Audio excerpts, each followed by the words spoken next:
her for the nice introduction. Here I'm so glad to present myself in front of you and talk about my recently completed research that has been funded by US Poultry and Egg Association. I can't thank enough. Let's begin the talk.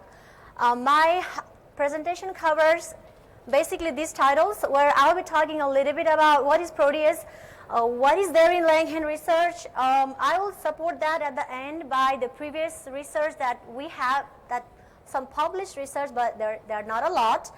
Again, there is knowledge gap, yes, why we are doing this trial, and we're gonna do what did my research lab do, methods we used, how many hens and husbandry, those kind of stuff. Then what is there to follow up in the future, more to do in this area.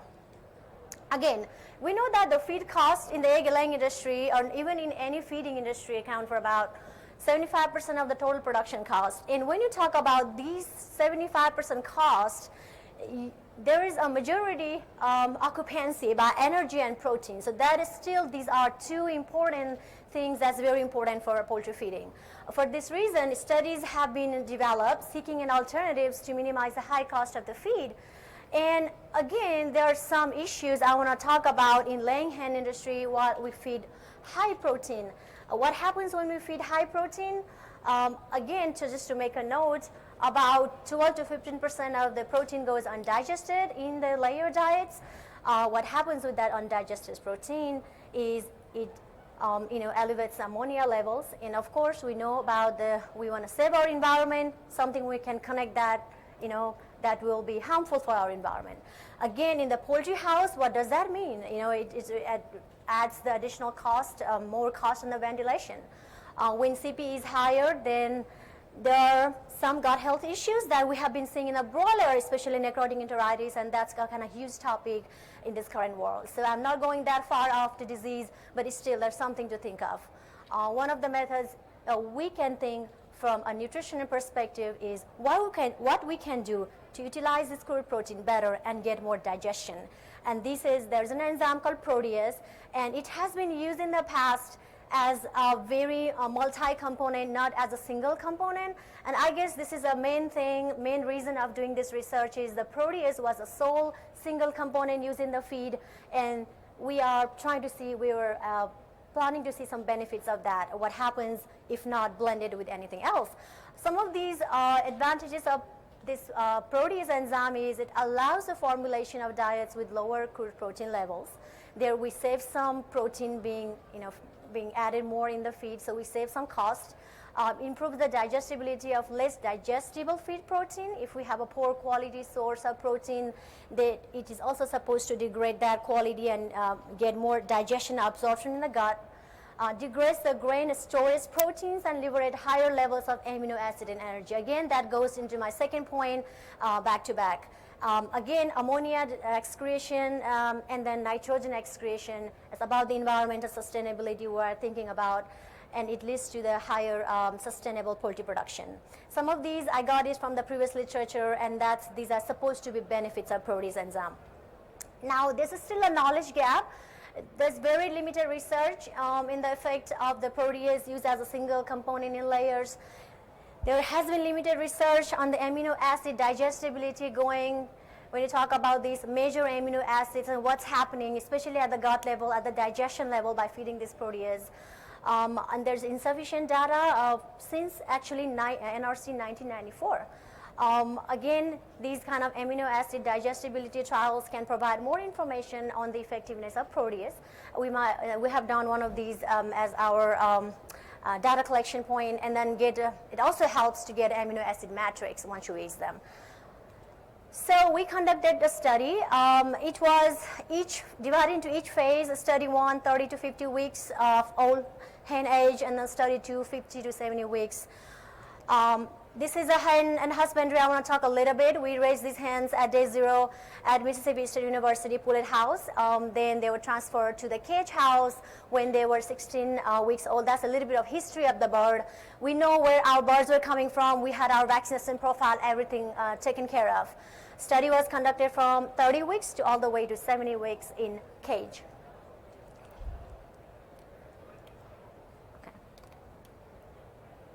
I'm not sure what's happening.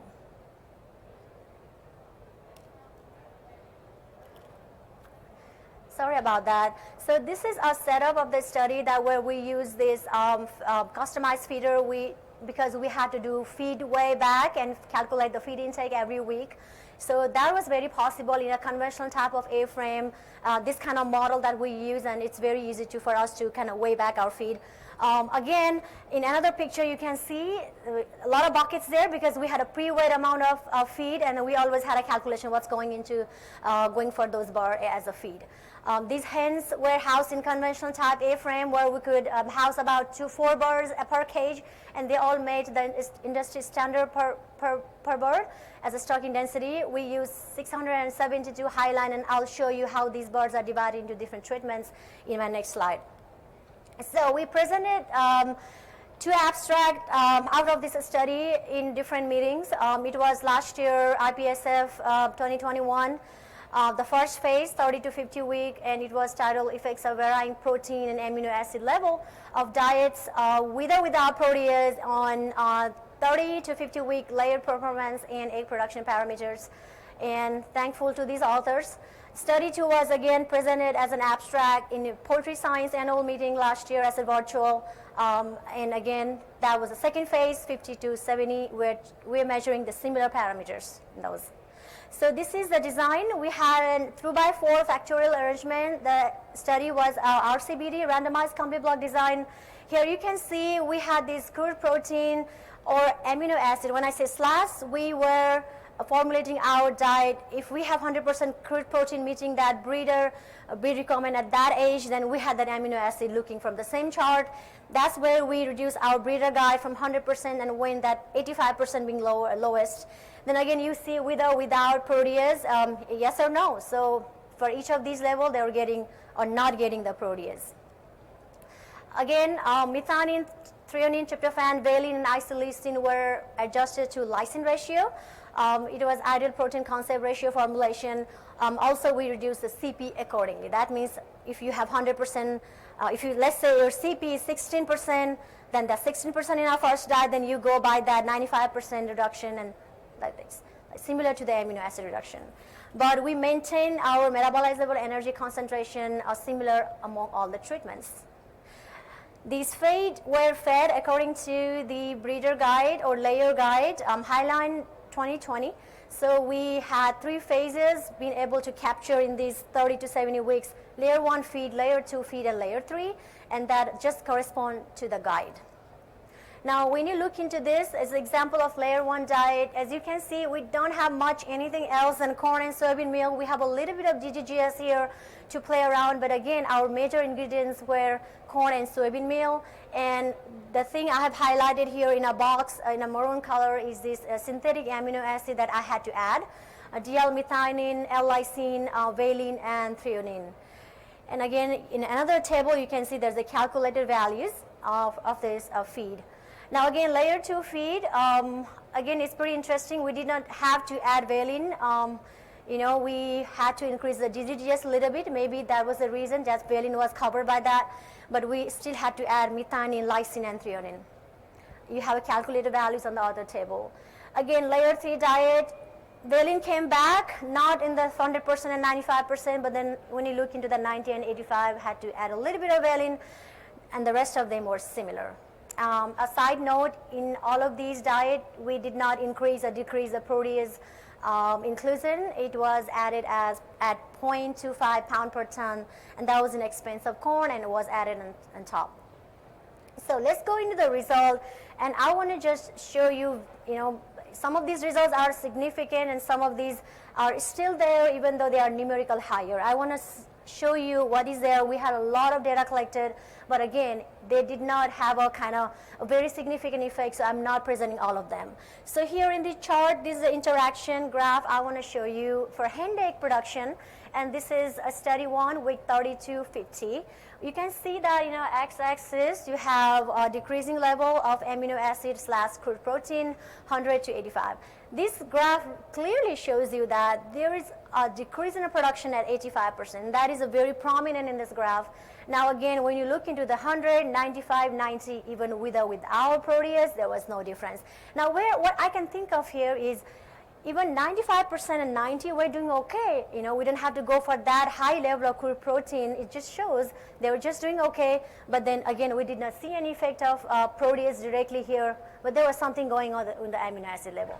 The interaction that you might have seen here is not necessarily that is a very difference, but maybe the crossover and very like too much scattered data here. But again, when you take from this graph, you just think about what is happening when you are going 85% low. We are losing our production, so maybe that's a no-no. 85% maybe it's too low to go, and there's we need to think about in between that 190 way to play our diet in the future.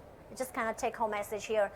Again, the similar thing, we measure hen day production, second phase, 50 to 70 weeks.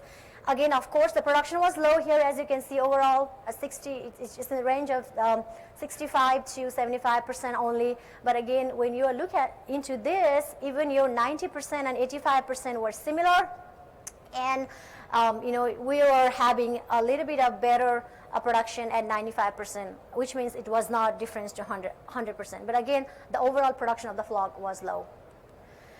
Again, let's look into the egg mass, and here 85% of these inclusion level of amino acid and crude protein, they were decreasing, they were lowering the egg mass, and it's very highly prominent.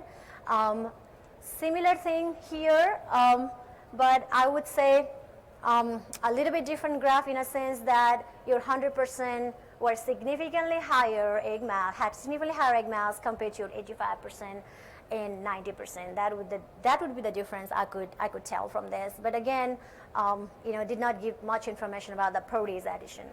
Now, we have done a lot of everything on the egg quality data, like we collected egg weight, shell weight, albumin weight, yolk weight, everything. But there was not any significance, so I'm not presenting that data. Here, I want to show a little bit interesting data in a coefficient of amino acid digestibility of one of the amino acid, that is threonine. When you look into this, yes, you may be arguing with me, there is not any significance difference because there's no difference between 100% and the 90% with Protease. But when you look at, there was a little bit of uplift, even numerically. Your red line with the Protease line is always been at the top level. So something to think about. Maybe there is some effect. Okay, so let's look into another amino acid, threonine. The same concept, and again, always this red line, which is your with Protease, was higher. I would say not significantly the difference, but again, still it's higher. Now, another amino acid, we are here talking about branched-chain amino acid valine. Similar concept, but now again, as you can see, I have shown you data sometimes study 1 and then study 2 because that's what's significant I have gotten back to back in these 2 studies. Similar pattern of the valine in our second study or second phase 2. That means always with Protease was showing some interesting data here, but then not significantly, but what we saw from 100%. In our study 2, isoleucine effect here, the line is similar to what we saw in the valine. So just make a note, threonine, valine, and isoleucine that we saw, even though they were not significantly, I would say, but line was already higher, and the gap you're looking here is similar pattern. So maybe something is going on. Now, I would like to discuss a few things in my trial. Yeah, Protease was still able to maintain the digestibility of threonine, valine, isoleucine in low crude protein and amino acid diets.